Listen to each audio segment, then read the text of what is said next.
William Bishop's blood is much more unstable than human blood and shows extensive mutation. But this is not what happened to me. I must keep on searching. The sun is about to rise. I can feel it. I'll continue tomorrow night. I have so much time now.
Good evening, Doctor.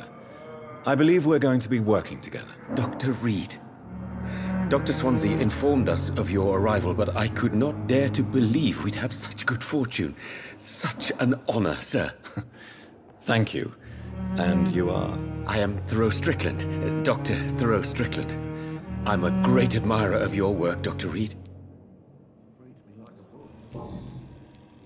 Please, could you tell me something about yourself? I'm a great admirer of your work concerning blood transfusion, Dr. Reed. I run my own experiments. I'm convinced it's the future. What made you choose to be a doctor? I'm not ashamed to admit you and your work have inspired me. I am honored to have the opportunity to work by your side.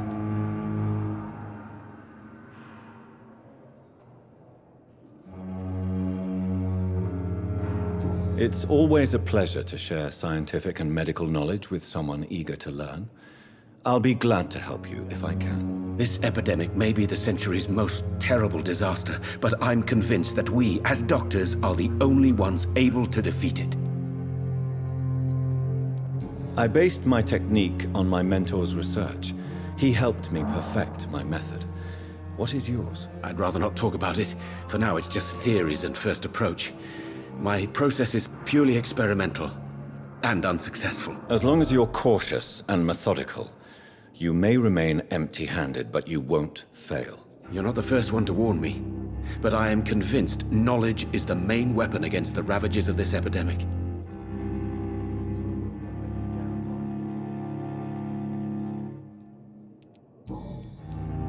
What can you tell me about the Pembroke? Well, it has always been an honor to work with Dr. Swansea. But with your arrival, I can't think of a better opportunity to learn about blood transfusion. You seem quite optimistic. It's a rare and precious attitude in these difficult times. I'm convinced that this epidemic is a test of endurance and dedication for us men of science. Questions remain about our capacity to resolve the situation. True. Last summer, during the first wave of the epidemic, I used to joke with Milton about the extra work. We're not smiling now. Do you need help with anything in particular? Well, yes, maybe. I'm waiting for a batch of products I ordered for my personal research, yet my supplier seems to have vanished. Do you want me to play the errand boy for you? Oh no, Dr. Reed. But if you went personally to his shop, what with your reputation and all, he wouldn't dare to refuse the products I need. I see. Well, give me the address, for I may pass by if I have time.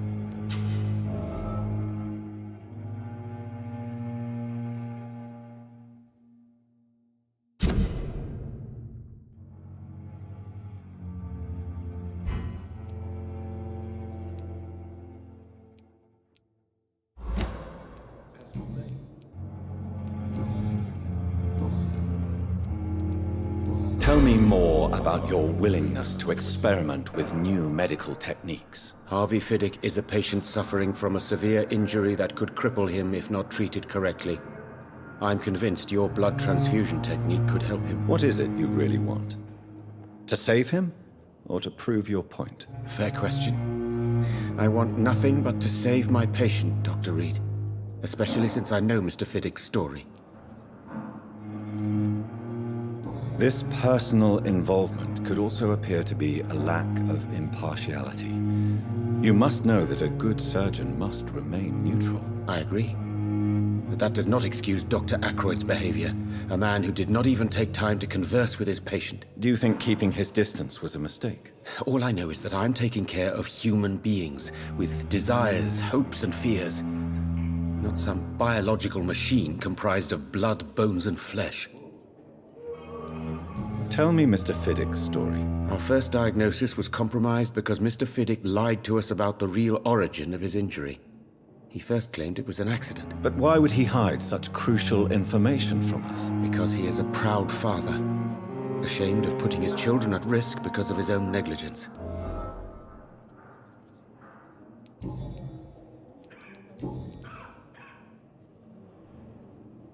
Do you need my medical attention, dear colleague? You don't have to worry about me, Dr. Reed. I am here to assist you, not to be a burden. Goodbye.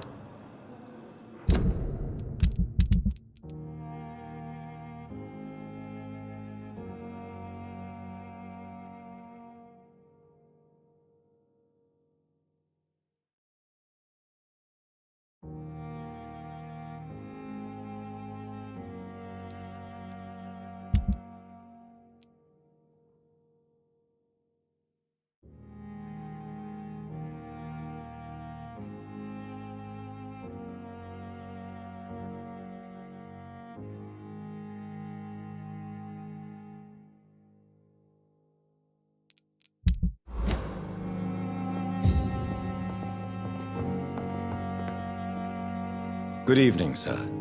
I'm Dr. Reed. May I help you? I don't know if a third opinion is needed. Your colleagues are already arguing about my condition. I see. Would you mind telling me more about your situation? I'm Harvey Fiddick. All I want is to get me bloody arm fixed properly.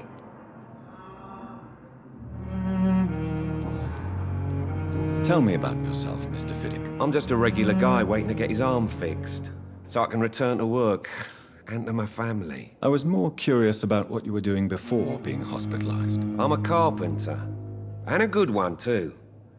But that means I need both arms to feed my family, Dr. Reed. Tell me about the doctors who are arguing about your case. Strickland and Aykroyd. They both want the best for me, but there's a lot of pride there. Doctors are no different from carpenters, it seems. What do you mean? I often had professional arguments with rivals on a building site. Difference is I disagreed about wooden nails, not flesh and bones. Are you satisfied with your treatment here? Well, it's clear that I've chosen a bad time to be injured.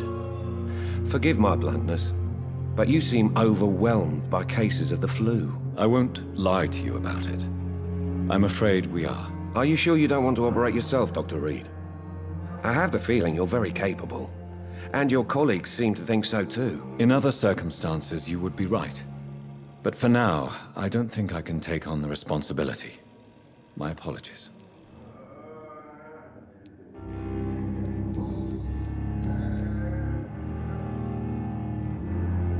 Tell me about your injury, Harvey.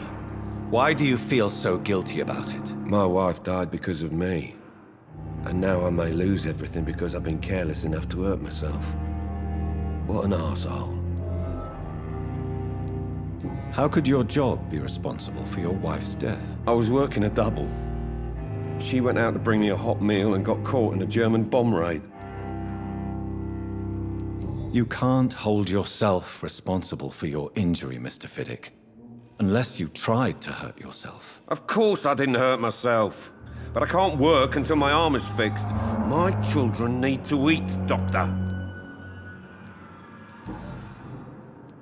Tell me more about the death of your wife, Harvey. 1915. I was in the army. building workshops for the Royal Flying Corps.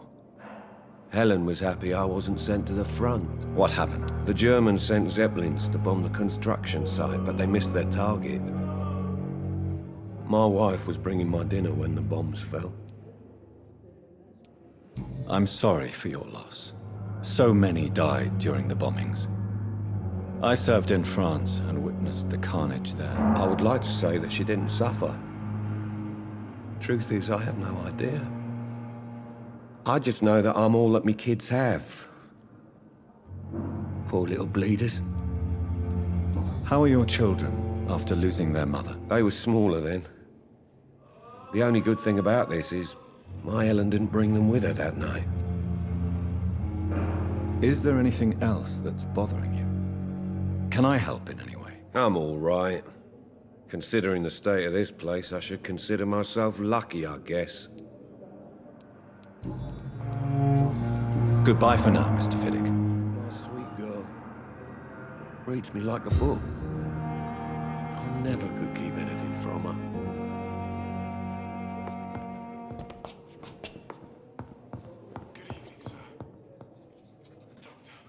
What can I do for you, Doctor?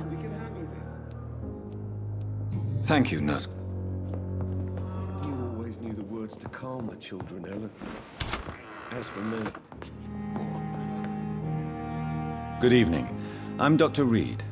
Can I help at all? No, Really? Why are you here, then? I don't want to talk. My throat hurts too much. I suppose that this pain is the reason you're here. Is someone taking care of you? Yes. And no. Could you at least tell me your name, sir? Mortimer. Mortimer Goswick. How painful is your throat, Mr. Goswick? So painful I'd rather not talk at all, Doctor. I'll let you get some rest, then. Good evening, sir. Doctor. Good evening, madam. Can I help you? It's my son who needs you, sir. I'm Dr. Jonathan Reed. How can I help your son? I'm Beatrice Goswick, mother of Mortimer Goswick. Could you check on him, please, Dr. Reed? I've heard much of your talents as a physician.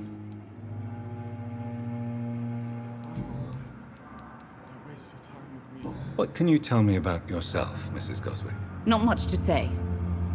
Just take care of my Mortimer and I'll cover all the expenses. That's all that matters. May I ask if you have an occupation, Mrs. Goswick? I'm a teacher by profession.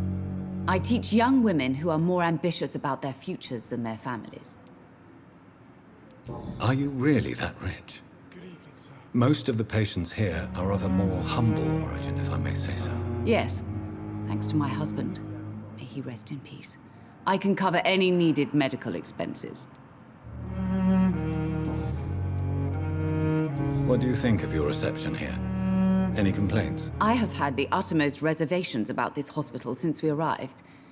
But we had no other choice, considering the state of emergency. Is there something in particular that's bothering you? Some of the staff were not especially welcoming. I suspect they're not accustomed to dealing with patients of such social standing. Tell me more about your arrival at the Pembroke Hospital.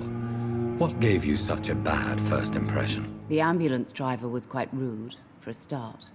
And that nurse, Miss Hawkins, seems to have quite a dubious attitude. What do you mean? She managed to secure a bed for my son despite the epidemic. It was a relief, but it wasn't cheap.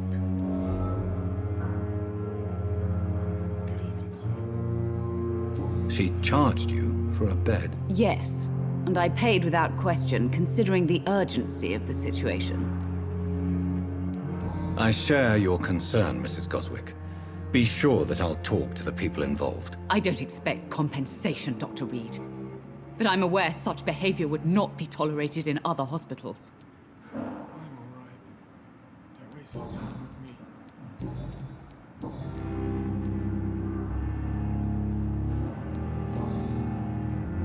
me. Do you require medical attention as well, Mrs. Goswick? I have other concerns right now, Doctor. But I'm fine, thank you. Goodbye, Mrs. Goswick.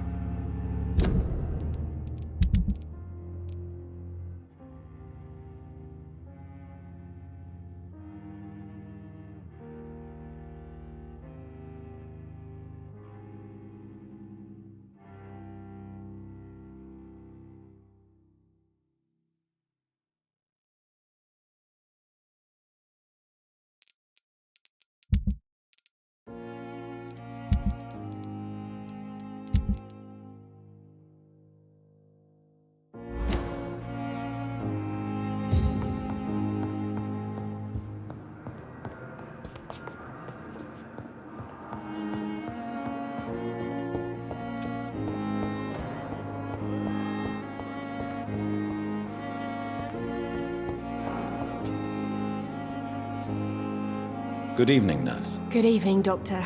I don't think we've been introduced yet. My name is Pippa Hawkins. And I'm Dr. Jonathan Reed. Dr. Swansea has recently offered me a position in this hospital. Well, it's a euphemism that your help will be appreciated, Doctor.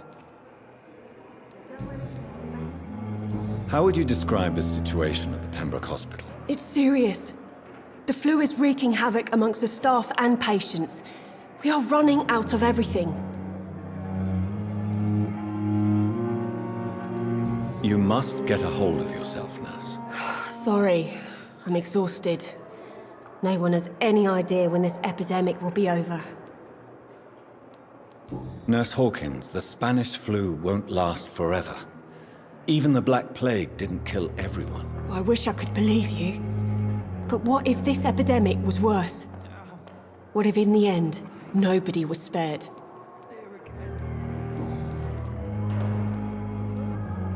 How long have you been a nurse? Well, long enough to see that the epidemic is winning.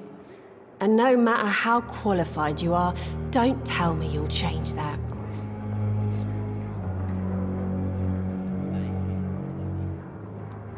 You're right. When dealing with such a terrible disease, one must remain humble. But that doesn't mean we shouldn't try our best. Sorry, Doctor. I don't want to sound bitter, but I'm just too tired to give a pep talk like Nurse Brannigan. How is the Pembroke staff coping with the epidemic? Well, not well. Milton, the ambulance driver, is even more grumpy than usual, especially concerning doctors. Why is Milton grumpy on a daily basis? Is it just an act? Milton's not the kind of man who's bothered about a bad reputation, whether he deserved it or not. Why does Milton dislike doctors? I don't know. Just ask him. But be warned, Milton is not the chatty type.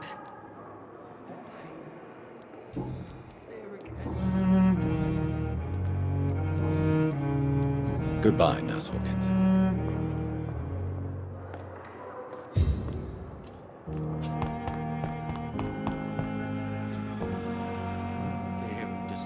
Good evening, Mr. Hampton. How do you feel? Dr. Reed, is it? Oh, sir, I must apologize for my behavior. What do you mean? I was not myself in the factory. Fear and exhaustion made me say awful things to you, I'm afraid. You remained perfectly nice and polite. A little delirious, perhaps. But who wouldn't be after enduring an abduction? Thank you, Doctor. That's a relief. Now all I need to do is rest and return to my flock.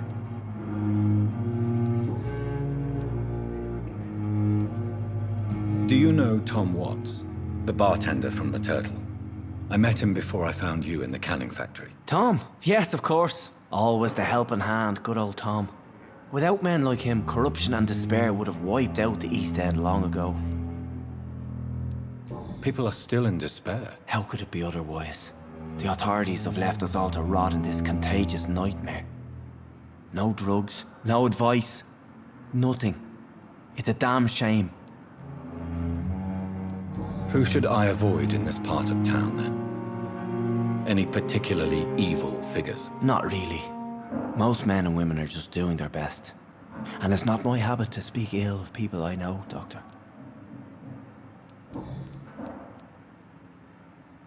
How did you end up in William Bishop's den? I had received alarming news about his recent behavior. I went to his place and he refused to let me go. Why did he abduct you? William was an alcoholic. His addiction suddenly changed to blood. I don't know why. Just like a patient I met here. This Miss Hawcroft. You dared to enter this awful place alone. You're a hero, Mr. Hampton. Or a fool. I'm just a man trying to help his friends, Dr. Reed. William Bishop was a conflicted soul, searching for light. What is the general situation in the East End docks? The situation has always been tough, with a lot of tensions between the gangs and the dockers' trade union. The Wet Boot Boys are very nervous since they lost their leader. Who leads the gang now? Since Clay Cox went missing, it's his wife Edwina who runs the show, with the assistance of her minion, Booth Digby. Has the gang been threatening you? Ah, no. I've had this nickname for so long, you know, the sad saint of the East End. No one dares to bug a saint, not even criminals.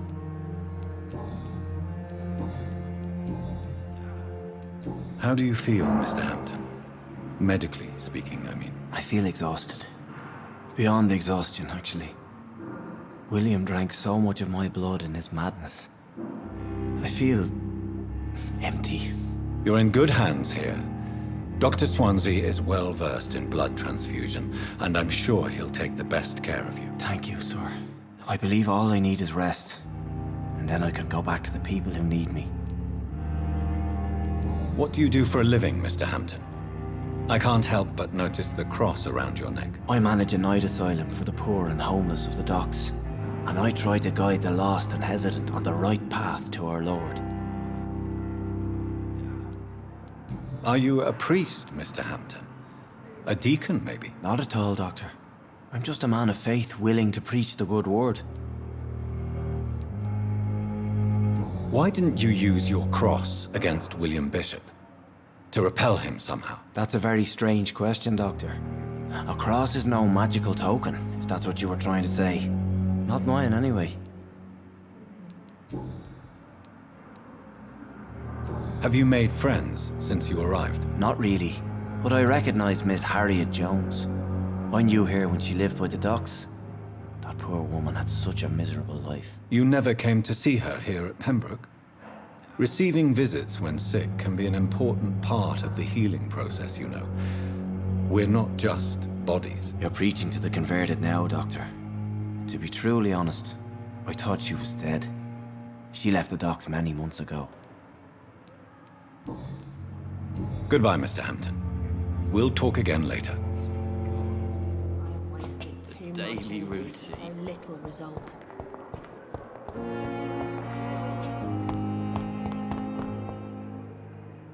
Good evening, sir. Can I help you? Unless you're here to fix my face. No. I don't think you can help me. I'm Dr. Reed. I've recently taken the position of head surgeon here. War injuries, am I right? You guessed right, Doctor. German shell took my pretty little mug right off. But they still call me Thomas Elwood. How is your stay with us, Mr. Elwood? Oh, it's bliss.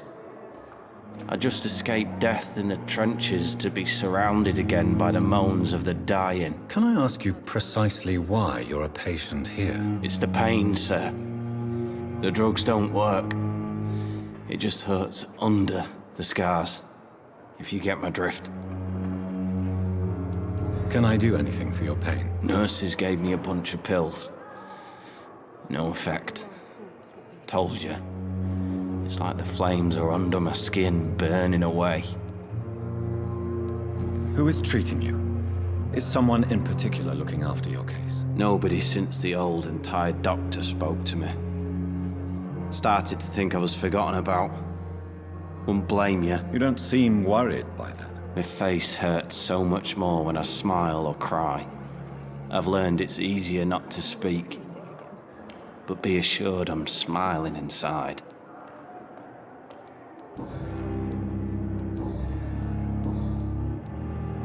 Where were you stationed, sir?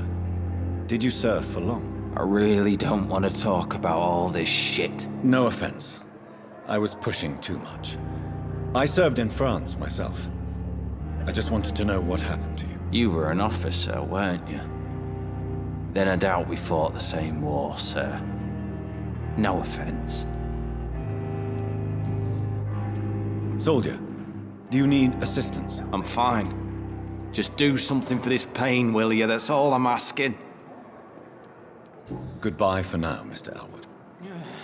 I wish I could be sick Ah. again. I feel my blood boil pain. with the fever.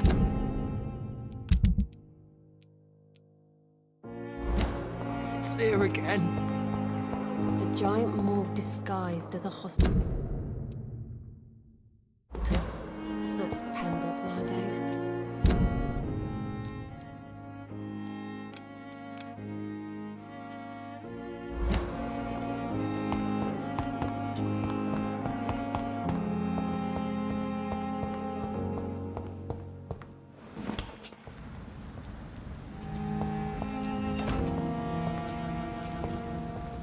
I cannot enter. Scowl voices in the garden. I should investigate.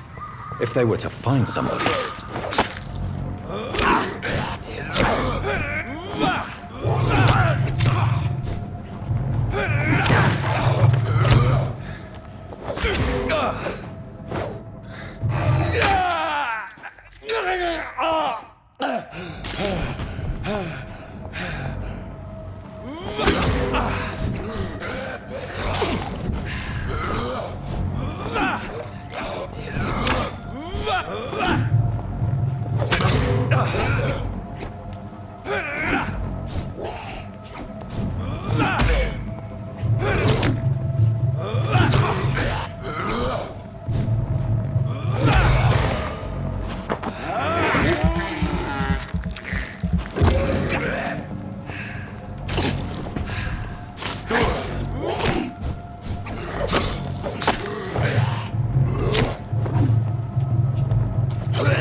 So, Mr. Hooks and Nurse Hawkins are an item. Those two have hidden their affections well.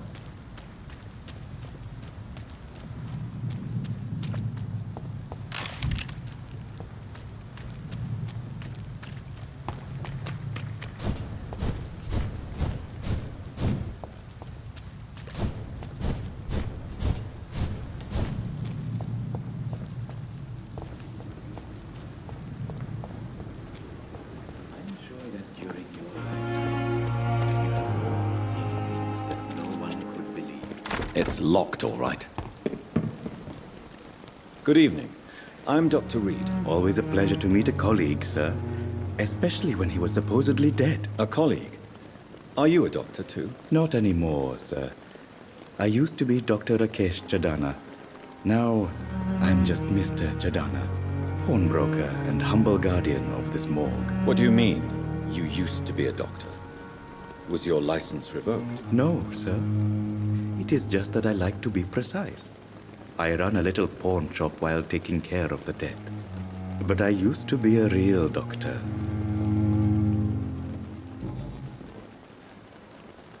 Are you afraid or uneasy being surrounded by so many corpses? Why should I? These bodies are empty vessels. Flesh left to decay. Poof! No soul anymore. All gone. An interesting point of view. And quite an exotic one, too.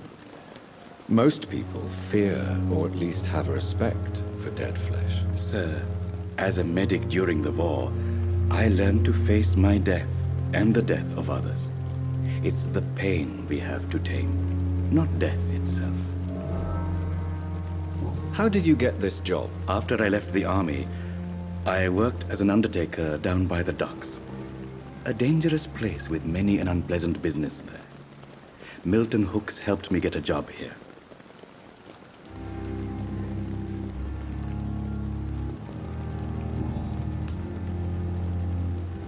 Do you work here alone? Yes, very easy work, sir.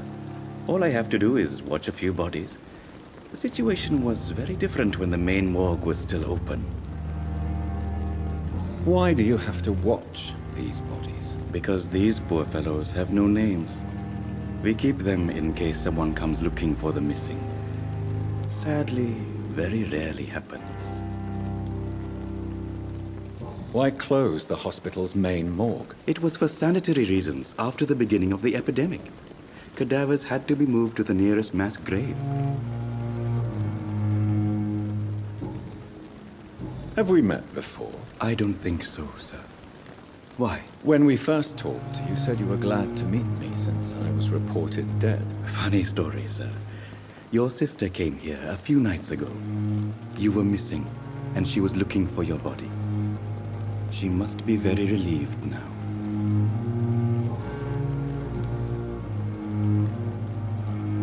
A pawnbroker? I expect you get all types of people here. Yes, sir. All kind of people. For I sell all kind of goods. Who comes here to trade with you? It's very unhygienic, even unsafe. Diseases can spread. For the customers, for the hospital. I'm very cautious, sir. I've been a doctor, remember? And all my clients are good people. In fact, I think I only know good people. What kind of goods? With the quarantine, it's not always easy to buy things. So I trade, I exchange. Some people sell, some others buy. I like to help. Since you're not afraid of dying, do you believe in life after death, Rakesh? No. I believe we must do all the good we can while alive.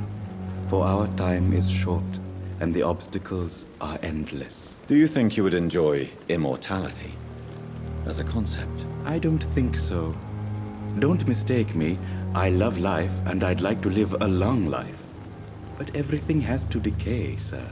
Even goodwill. Do you really believe goodwill cannot last? As I said, sir, everything decays. If I was to never die, goodness, I would be bored or worse. And I like to be helpful, sir. Quite depressing, wouldn't you say? Yes, but the good news is, we'll all die before losing our humanity, sir. So you're ready to die? No, I am not. I don't fear death, for I won't see it. What troubles me is the pain my death will inflict to those I know. You're a wise man, Mr. Chidana. No, Dr. Reed. I am a foolish man. But I like to think otherwise. Do you need medical attention? I'm feeling all right, Doctor. But perhaps it is because I, too, am used to the smell of the dead. Goodbye, Mr. Chidana.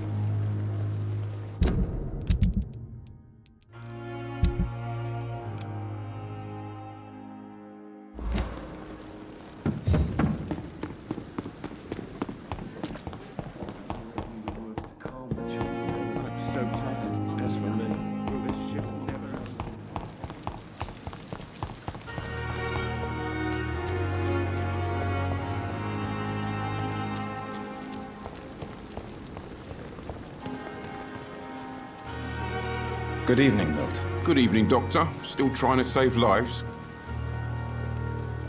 I have some good news, Milton. What? The epidemic's over? I retrieved your wallet with all the money and a certain picture. Well, yeah, Pippa Hawkins is my girl. So what? Is it the difference of skin colour that bothers you? Not at all, Milton. Good. Please, take this money anyway. To remind you to keep your mouth shut. Not everybody's as broad-minded as you, Dr. Reed.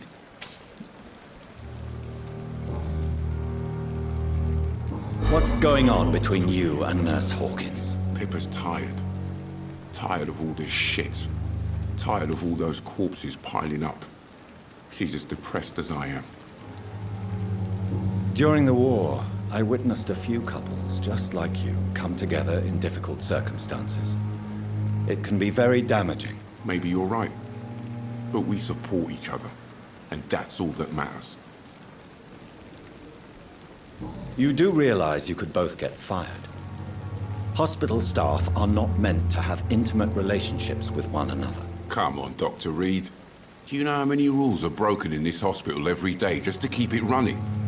There's nothing wrong with what we're doing. Goodbye, Milton. I thought last time was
The flower's dying. It needs water.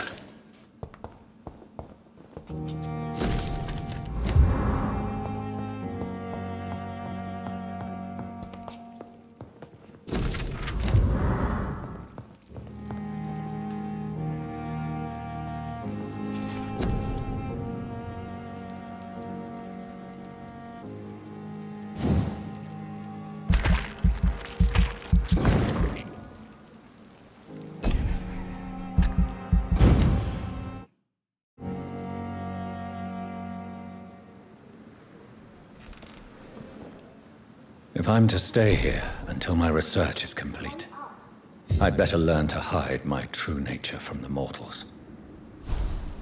But what about my thirst for blood?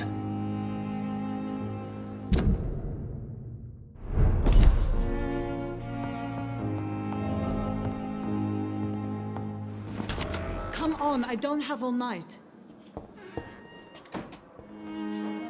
Yes, Nurse Crane? How can I help you?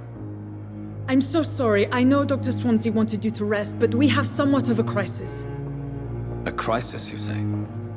Our supply of antiseptics is nearly depleted. I was hoping there was another box up here, but...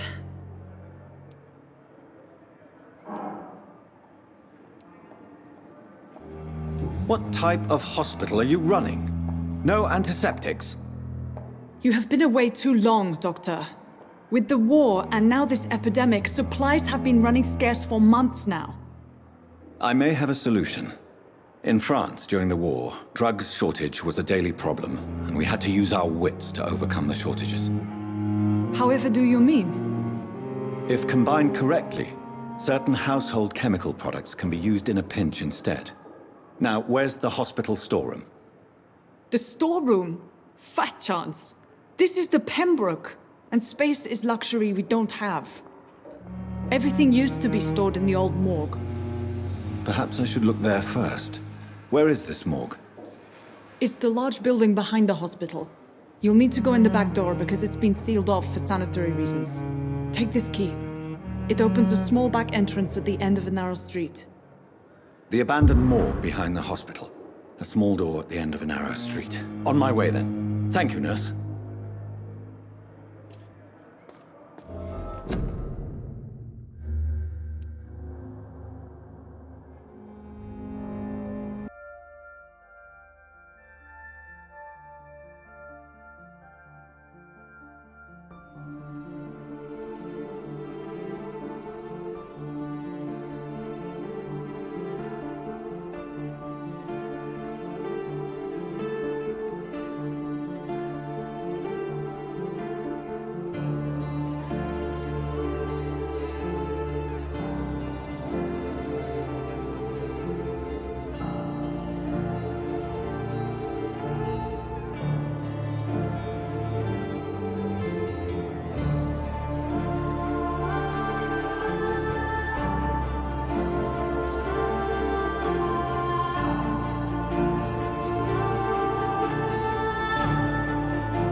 Good evening, miss. I'm Dr. Reed, the new surgeon at the Pembroke Hospital. And who are you? Your name has no meaning to me, mortal. You're nothing but dust blown by the winds of eternity. I beg your pardon? What are you begging for, mortal? My clemency? Well, tonight maybe I'm inclined to mercy. You'll never forget the night you met Thelma Howcroft. You keep calling me mortal. Why is that? And if I'm mortal, what are you? Well, Dr. Reed, if you must know, I'm a vampire. And why do you believe you're a vampire? I don't need to believe anything. It is what I am. It is what I feel within this hollow shell of flesh. Please, describe to me how you feel. What is it like to be a vampire? I can hear my body crumble from the inside as my flesh cracks and fades. I sense the last pulse of postulant blood within my drying veins. I need new blood. I see. Have you ever heard of Cotard syndrome, Miss Howcroft? Never. It's a mental illness discovered by a French neurologist named Jules Cotard. The affected patients are delusional. They believe that they are putrefying, that they are dead, a ghost or a ghoul. Or in your case, a vampire. Delusional, you say? Oh, sad and petty mortal. You can't even begin to understand the concept of immortality. And you think it is I who am delusional. I'm assuming you must be a patient here. Am I right, Miss Howcroft? It's only a cover. To hide from my enemies. I can leave whenever I want. As a woman, a spirit, fog, or bat. Who are these enemies you mentioned? Can you describe them? I cannot say for sure. But I sense their eyes on me from nearby. I feel them watching me every time I visit the garden near the morgue. The staff here are not your enemy.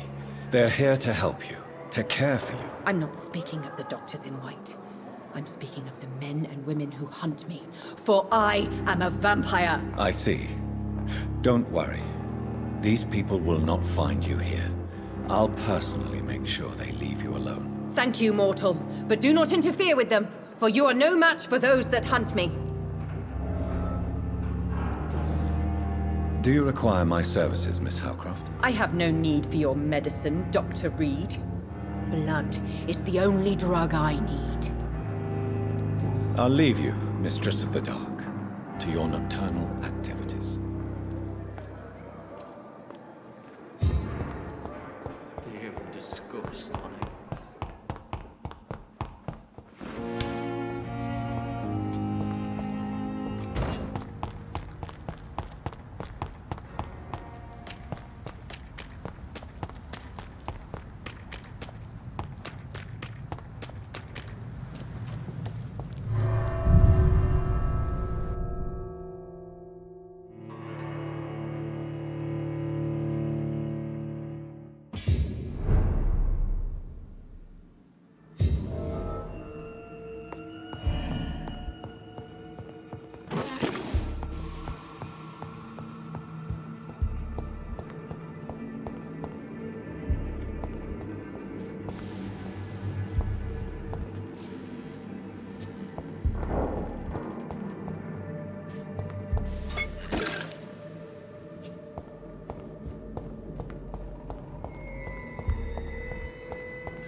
Balls of Mars, Fortifiers. As popular as they are ineffective. But they do contain iron tartrate, and that might prove itself useful.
Behavior is similar to the infected William Bishop. Must be the same strain. This sickness moves faster than influenza.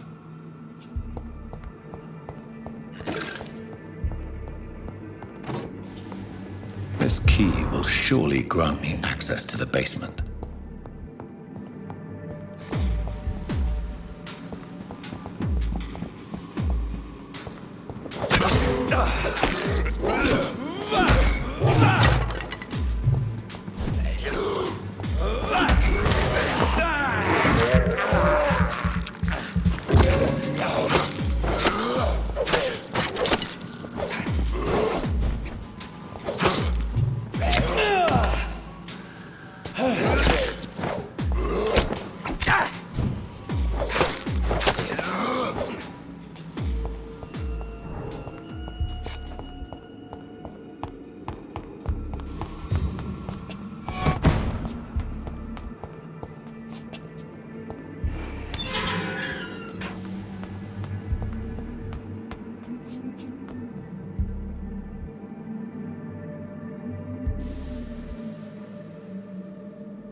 These skulls feed from corpses and the husks of animals.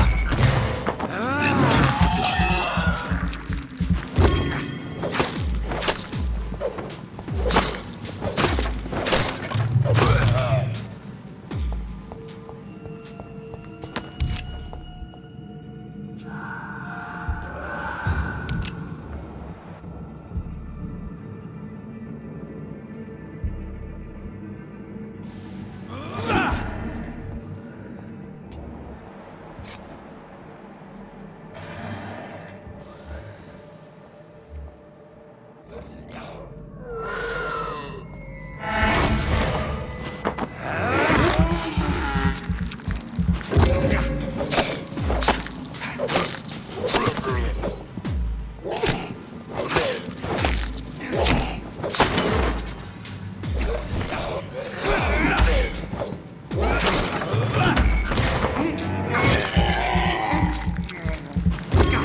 Mr. Connor's injuries don't match the report.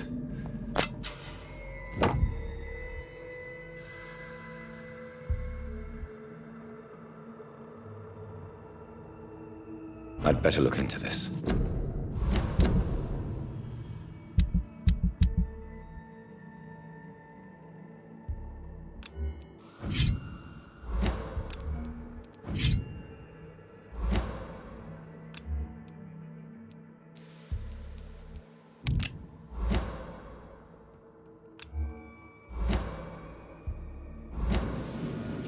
It's locked.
Skulls can be so ferocious.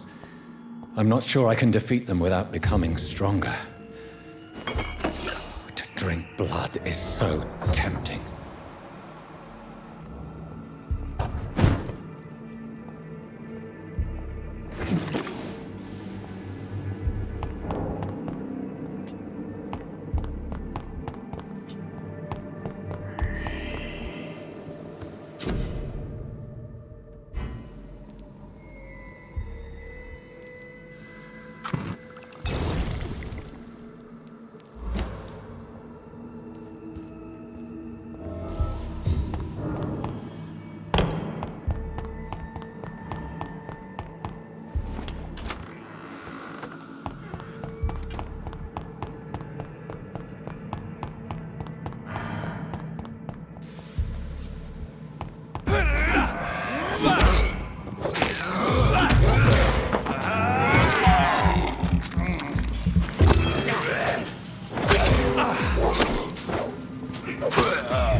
Good evening, sir.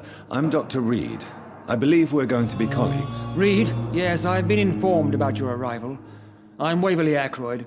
Welcome aboard, I suppose. Does my arrival inconvenience you in some way, Dr. Ackroyd? Let us just say that I don't particularly share Dr. Swansea's enthusiasm for hiring you. What we need here are reliable professionals, not overrated dabblers. If you have a problem with me, Dr. Ackroyd, please feel free to tell me. Dr. Swansea has imposed your presence on this hospital without asking anyone's advice. The benefit of his position. But I don't agree with it. I know we've never met before, but I believe this hospital could use all the help it can get. You will agree with that, I'm sure. Oh, but I have heard about you, Dr. Reed. Of course, you can't say the same about me, since I have not wasted my time courting the press. There is no need for such animosity between us. Don't you think the epidemic is already enough to deal with? That is one point we could agree on. And that is precisely why I want to be sure that you will be of help to this hospital, instead of a burden.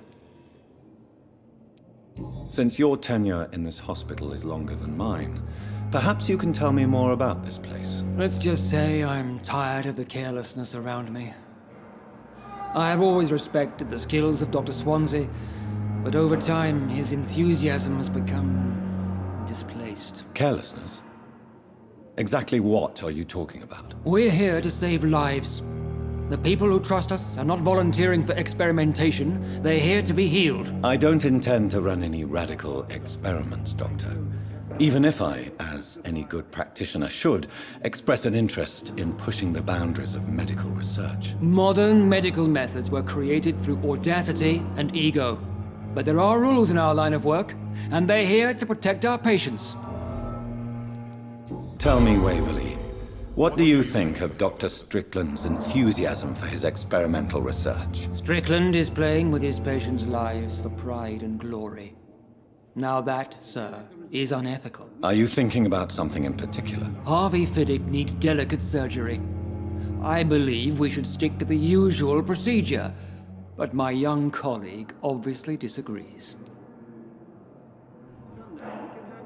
And are you not afraid that your rivalry with Strickland may be blinding you? Rivalry? I guess you could call it that.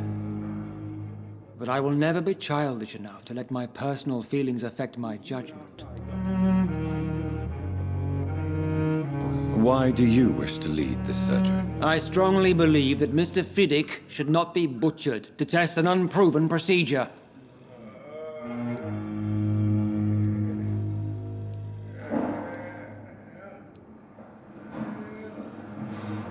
If you are going to lead this surgery, I'm trusting you to assume the consequences of your actions, whatever the result. I'm not the kind of man who runs away from his responsibilities, Dr. Reed.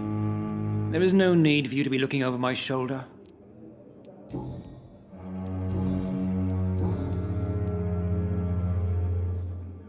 I don't know what you've heard about me, but I have already proved my value as a practitioner. I don't question your skills, Dr. Reed, but your motive. Is it money, fame, or are you truly dedicated? And what exactly is that supposed to mean? I served in the war just like you. But unlike you, I did not use the wounded to play the modern sorcerer. Be careful what you insinuate, Dr. Ackroyd. I only want you to admit you used those men to improve your theories.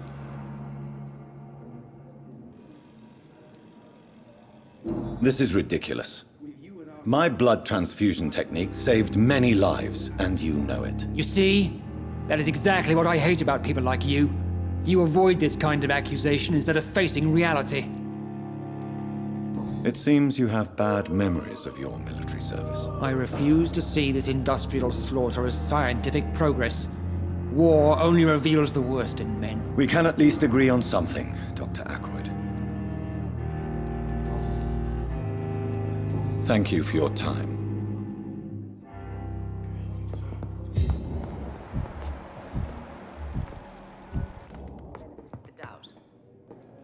Finally, you've returned, Doctor. Did you find anything of value? Yes, nurse. You've worked your first miracle, Doctor. Now, this patient here needs immediate treatment. Duty calls?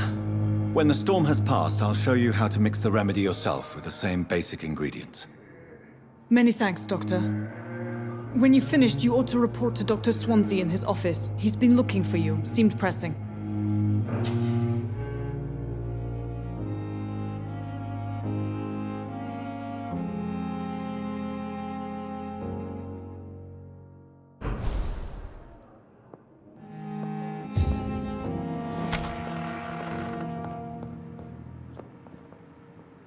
Good evening, Mr. Goswick. How are you? I'm okay. Do you need any help? I'm afraid I may, sir. I don't mean to be a burden. You are not a burden, sir. Healing you is my responsibility. And you have my gratitude for that.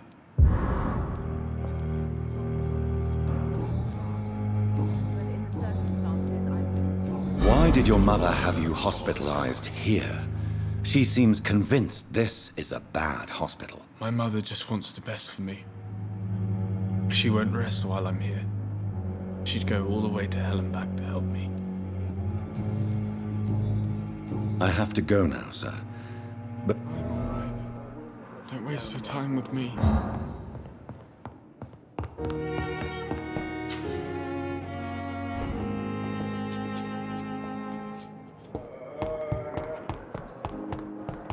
Should have considered the offer.